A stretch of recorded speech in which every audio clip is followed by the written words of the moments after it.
High school students in California may start learning about Imperial Japan's enforcement of women into sex slavery before and during World War II. In a draft framework for the state's 2017 public school curriculum, the California Department of Education has proposed to add the topic in its history and social science lessons. Now, if adopted, it will be the first time the issue has been included in the American school education. Our Kwon Jang brings us the details.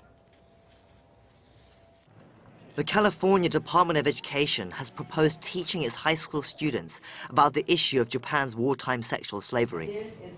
Using the phrase comfort women to describe the victims, it's included in the draft framework of history and social sciences for students in grade 10, aged 15 to 16.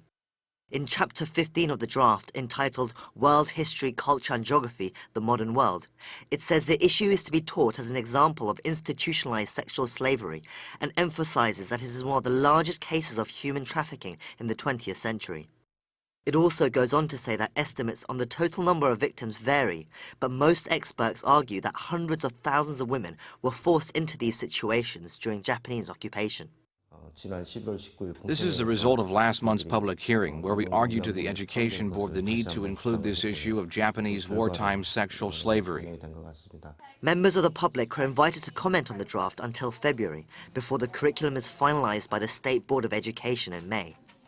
The Japanese newspaper Sankei Shimbun reported on Monday that the Japanese government will make efforts to convince the board to either take out the content or reduce it. They are arguing that the issue doesn't qualify as slavery, saying that the women served as volunteers. Tokyo's refusal to claim responsibility is an ongoing source of conflict between Korea and Japan, as most of the victims were Korean.